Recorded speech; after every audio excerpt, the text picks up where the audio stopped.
Hello friend, तो आज हम देखते हैं गीता के अनोखे प्रश्न का पार्ट नंबर 6।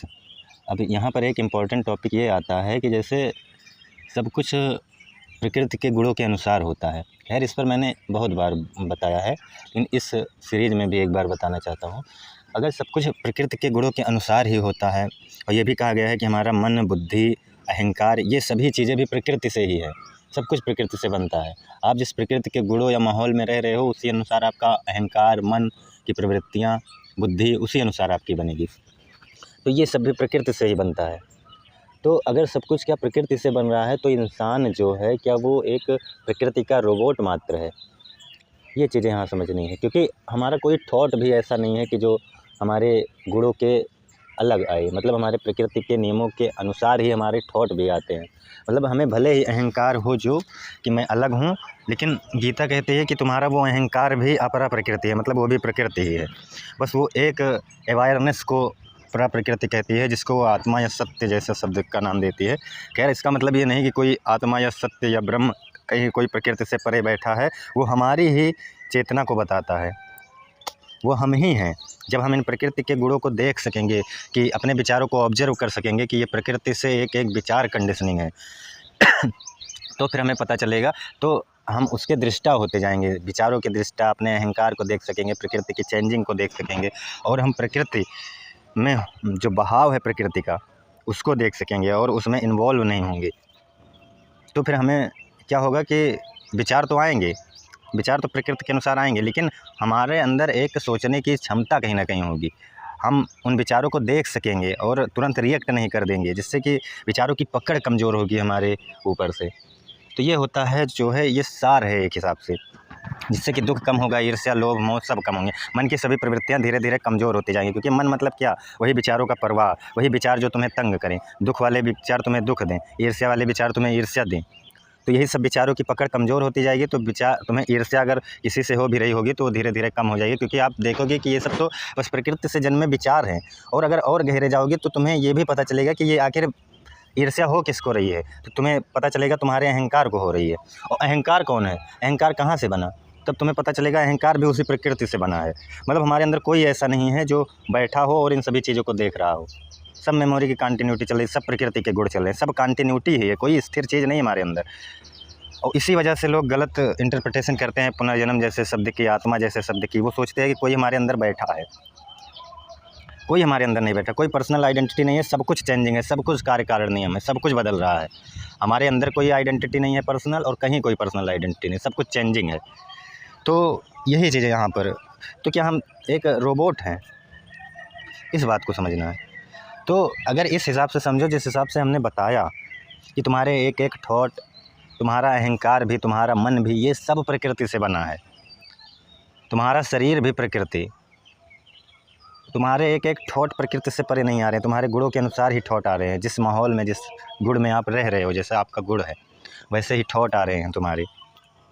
तो तुम बिल्कुल भी प्रकृति से अलग नहीं, तुम रोबोट ही हो, प्रकृति के एक रोबोट। जैसे किसी रोबोट को कोई मनुष्य कंट्रोल करता है, वैसे ही तुम्हें वो प्रकृति कंट्रोल कर रही है, तुम्हारा समाज कंट्रोल कर रहा है। तुम उसको समझो, सोशोलॉजी में देखो, सोशोलॉजी यही कहती है कि तुम्हारे एक एक थॉट तुम्हारे समाज के अनुसार ही आते हैं। और यही चीज़ जो है फिलॉसफी, साइकोलॉजी भी यही कहती है कि तुम्हारे थॉट भी तुम्हारे समाज के अनुसार ही आएंगे, तुम्हारे प्रकृति, तुम्हारे गुणों के अनुसार ही आएंगे। तो गीता भी यही चीज़ कहती है। तो तुम्हें यही देखना है कि आखिर ये अहंकार कहाँ से आ रहा है मुझे में, फिर कि मैं करता हूँ।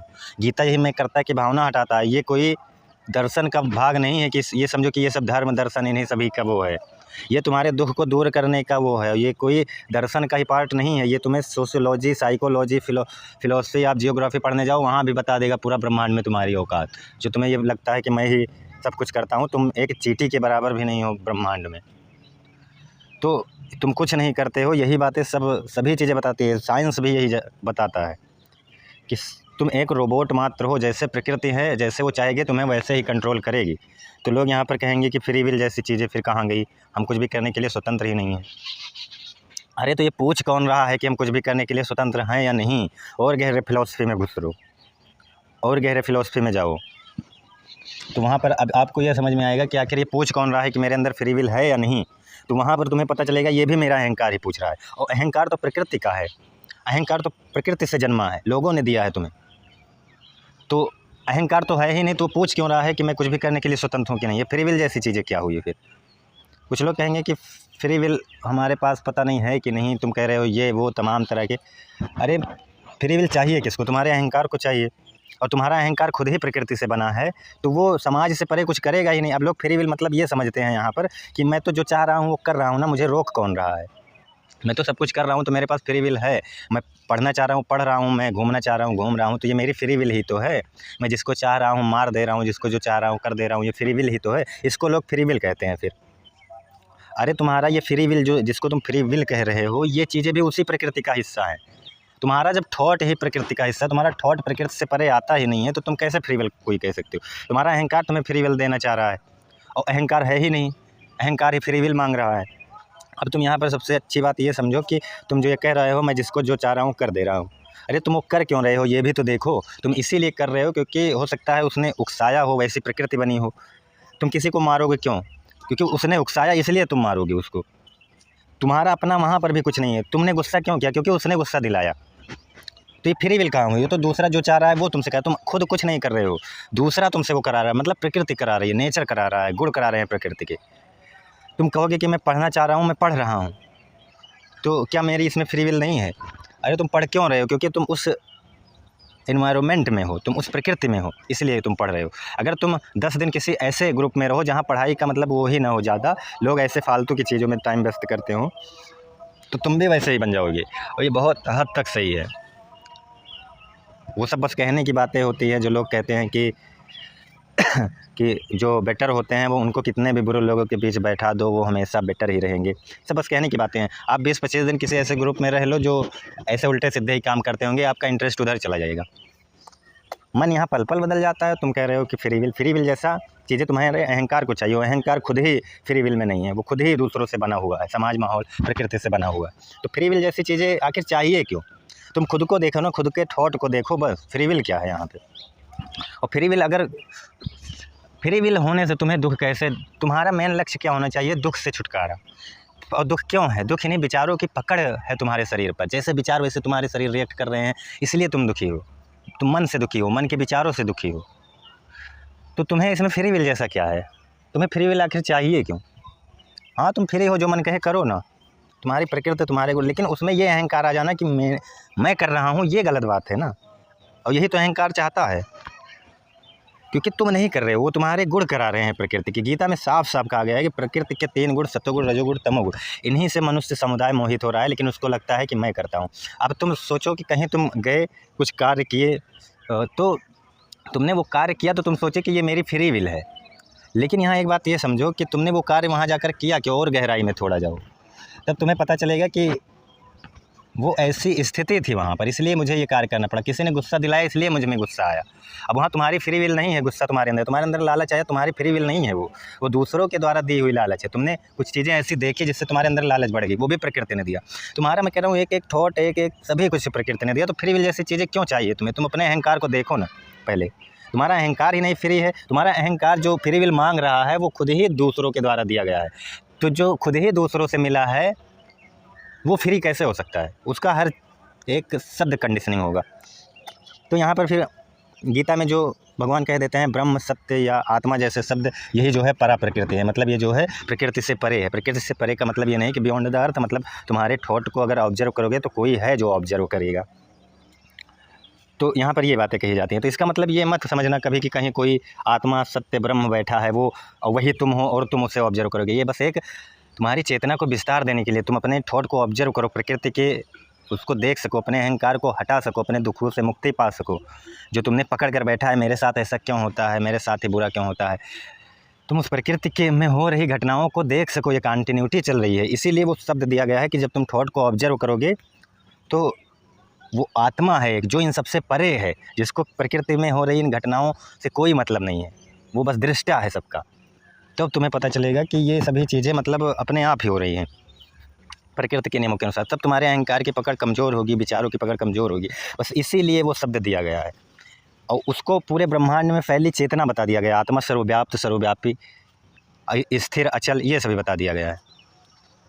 तो ये तुम्हारे थॉट को ऑब्जर्व करने के लिए सिर्फ बताया गया है, ऐसा नहीं कि कहीं कोई आत्मा बैठी है, सत्य बैठा है। अब इसी बात को और गहरे अगर फिलॉसफी में जाओगे तो कुछ और गहरे फिलोसफर हैं, वो कहेंगे कि वो और बढ़िया बात कहेंगे, वहाँ से और तुम्हें क्लियरिटी मिलेगी। वो कहेंगे कि आखिर ये जो कह रहा है ये चीज़ें कि कहीं कोई आत्मा है वो ऑब्जर्व कर रही है या कहीं कोई सत्य है वो ऑब्जर्व कर रहा है, तो वो कहेंगे कि ये आखिर मैं थॉट को ऑब्जर्व कर रहा हूँ, मेरा अहंकार ऑब्जर्व कर रहा है, तो धीरे धीरे जब क्लियरिटी आएगी तो वो आत्मा कहाँ से आ जाएगी, मतलब ऑब्जर्व करने। इसीलिए गहरे फिलोसफर ने ये कहा है कि ऑब्जर्वर इज ऑब्जर्व्ड, मतलब जिसको हम ऑब्जर्व कर रहे हैं और जो ऑब्जर्व कर रहा है वो एक ही है, मतलब दोनों एक ही हैं। आत्मा कहीं कोई बैठी हुई चीज़ें नहीं है, वो परम चेतना, वो सत्य, वो तुम ही हो। तुम अपने थॉट को ऑब्जर्व करो, तुम्हारी थॉट की पकड़ जो है जब कमज़ोर होगी तो वही समझ लो आत्मा सत्य वो तुम ही हो। और यही बातें तो गीता और सभी बड़े बड़े ग्रंथ यही कहते हैं, इसमें कोई फालतू की बहसों में क्यों फंसना। तो वही बातें मैं यहाँ पर कह रहा हूँ कि ये सब जो है प्रकृति में हो रही घटनाएं हैं, इन सबको देखो, ऑब्जर्व करो, आपके थॉट की पकड़ कमज़ोर होगी, आप दृष्टा बन सकोगे। और वही दृष्टा जो है साइंस ऑब्जर्वर कहता है, कोई क्या कहता है, वही आत्मा कोई कहता है, कोई सत्य कहता है, कोई ब्रह्म कहता है। इसका मतलब ये नहीं कहीं कोई बैठा हुआ ब्रह्म सत्य आत्मा है। तो ये चीज़ें हैं। तो गीता सीधा सीधा जब इतनी क्लियरिटी दे रही है तो तुम क्यों मतलब इन सब में इतना फंस रहे हो बिना मतलब के, क्यों फालतू की बकवासों में फंस रहे हो। और कितनी क्लियरिटी तुम्हें चाहिए। आत्मा सत्य ब्रह्म जिसको गीता साफ साफ कहती है वो अचल है, अविनाशी है, हमेशा से है, हर जगह है, अचल है, फिर भी तुम आत्मा का पुनर्जन्म करा रहे हो। पुनर्जन्म यहाँ की तक कि वो जीवात्मा, मतलब वो आत्मा ही है एक हिसाब से, बस शरीरों में आने की वजह से उसको जीवात्मा कहा जाता है। इसका मतलब ये नहीं कि वो आत्मा जीवात्मा बन गई, ऐसा नहीं है, वो सब में है। लेकिन तुम जब उसको पर्सनल में मान लेते हो तब दिक्कत हो जाती है। वो पर्सनल की नहीं, वो सब में वही एक आत्मा प्रकाशित हो रही है। और पुनर्जन्म मतलब क्या हुआ कि वो जिस शरीर से तुम कार्य कर रहे हो, जो तुम्हारा शरीर है, उससे जो कार्य हुए हैं उसकी कुछ प्रवृत्तियाँ छूट जाएंगी, जो कि अगले नए शरीर जब आएगा तो उसमें वो प्रवृत्तियाँ जो कॉज इफेक्ट रूल है उससे अनुसार चली जाएंगी उसमें। तो ये होता है पुनर्जन्म, मतलब किसी पर्सनल का पुनर्जन्म नहीं हो रहा है, वो मतलब प्रवृत्तियों की कंटिन्यूटी चल रही है, ये होता है पुनर्जन्म। लेकिन तुम कुछ भी करा रहे हो। यहाँ इतना सुपरस्टिशन फैला है कि मतलब लोग किसी की भी आत्मा कहीं भी आ जा रही है, किसी को भी डिस्टर्ब कर रही है।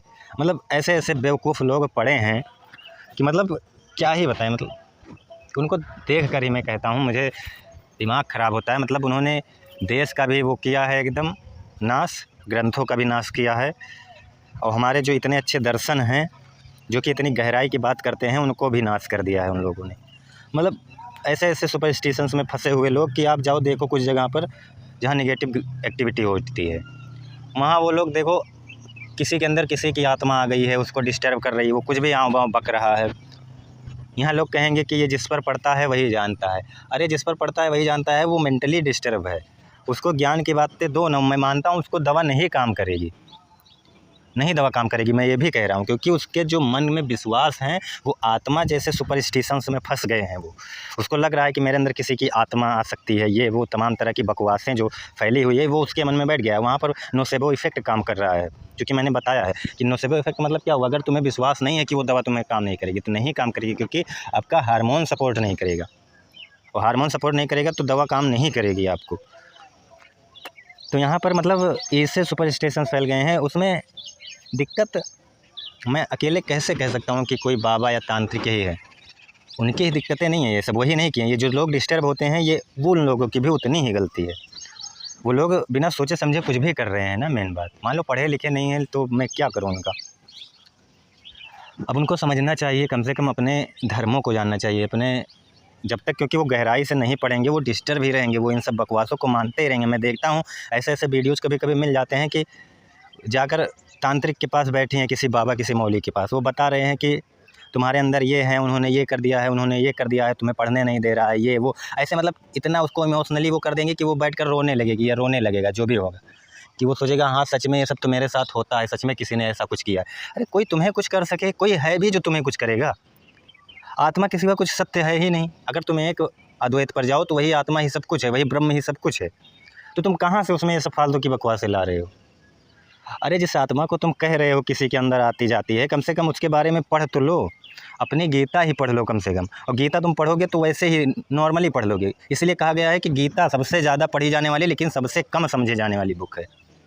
क्योंकि गीता तुम समझ गए तो तुमको और कुछ करना ही नहीं, क्योंकि तुमने गहरा से गहरा दर्शन पढ़ लिया।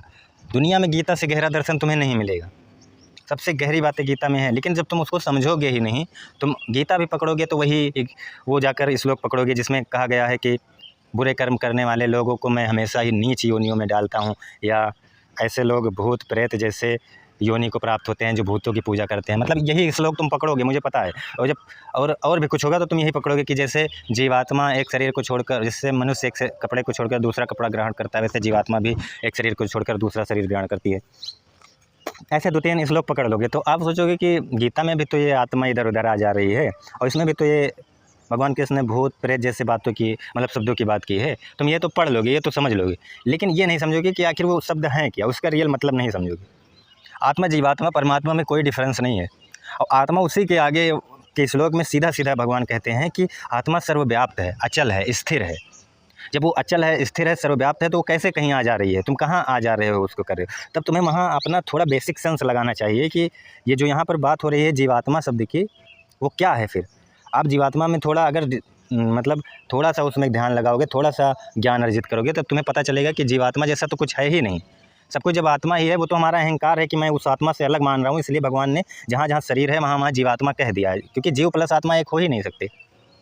तो जब ये शब्द तुम्हें पता चलेगा तो तुम्हारे अंदर की एक क्लियरिटी आएगी कि मतलब आत्मा जैसा कुछ नहीं है, मतलब कोई आत्मा कहीं आती जाती नहीं। तब तुम्हें कहीं ना कहीं एक क्लियरिटी आएगी कि मतलब किसी में कोई आत्मा नहीं होती, किसी की डेथ हो गई बस वो डेथ हो गई, कोई कुछ उसमें से निकला विकला नहीं। और तुम ये जो निकाल रहे हो कुछ आत्मा या जीवात्मा जैसे शब्द ना, यही सुपरस्टिशंस बन रहे हैं तुम्हारी। तुम यार डिस्टर्ब हो मेंटली पूर्णता, तुम्हें क्या है, तुम हेलुजिनेशन इल्यूजन जैसे प्रॉब्लम से डिस्टर्ब हो, तुम DID के पेशेंट हो, तुम स्किज़ोफ्रेनिया के पेशेंट हो, तुम मल्टीपल डिसऑर्डर के पेशेंट बने बैठे हुए हो, डर के मारा, चिंता वहम से उसको नहीं देख रहे हो, तुम कह रहे हो आत्मा आ जा रही है। और जो ये भूत प्रेत वाला जो है, इसको भी तुम नहीं समझ पा रहे हो। भूत मतलब पदार्थ होता है, पंच महाभूत तो वहाँ पर बहुत बड़ा भूत हो गया, ये समझ लो, वो महाभूत हो गया। और वो तो समझ लो तुम्हारा शरीर ही है पंच महाभूत। ये समझो ना कि भूत का मतलब क्या हुआ उसमें, और प्रेत का मतलब क्या हुआ। प्रेत का मतलब जो भटकने वाला तुम्हारा मन है, तुम्हारे मन को वो संदर्भित किया जा रहा है। प्रेत शब्द भटकाव की स्थिति को बताता है। गीता आज की लिखी थोड़ी है, गीता जब लिखी गई उस समय के शब्द का क्या मतलब था, तुम क्या कह रहे हो, वो अर्जुन को की कुछ गलत फहमियाँ काट रहे हैं। जब तक गीता पूर्णतः सही से समझोगे नहीं, उसका मतलब कहाँ से समझ में आएगा। उसमें ब्रह्म सत्य जैसे तुम्हारे विचारों को ऑब्जर्व करने जैसी बातें की जा रही है। मैं कर्ता को हटाने की बात पूरे गीता में होती है। तुम्हारा जोर उस पर नहीं जाता, तुम्हारा जोर बस यही 2-4 नेगेटिव श्लोकों को पकड़कर उस पर जाता है, जिसका कि तुम श्लोक का अर्थ भी नहीं समझ रहे हो। और पूरी गीता तुम्हें मैं कर्ता की भावना को हटाती है, तुम्हारे अहंकार को हटाने का काम करती है। पूरा गीता तुम्हें ये दिखाने की कोशिश करती है कि जो तुम कह रहे हो कि मैं करता हूँ, ये सब प्रकृति के गुणों के अनुसार होता है। तुम देखो, अपने विचारों को ऑब्जर्व करो, ये बात करती है गीता। लेकिन तुम्हारा ध्यान उस पर कभी नहीं जाएगा, क्योंकि तुम्हारा अहंकार वो मानना ही नहीं चाहता, और तुम तमाम सुपरस्टिशंस में फंसे रहोगे। तो खैर ठीक है, आगे और क्लियरिटी जो क्वेश्चन होगा आगे समझेंगे, नहीं तो वीडियो लंबा हो जाएगा। धन्यवाद।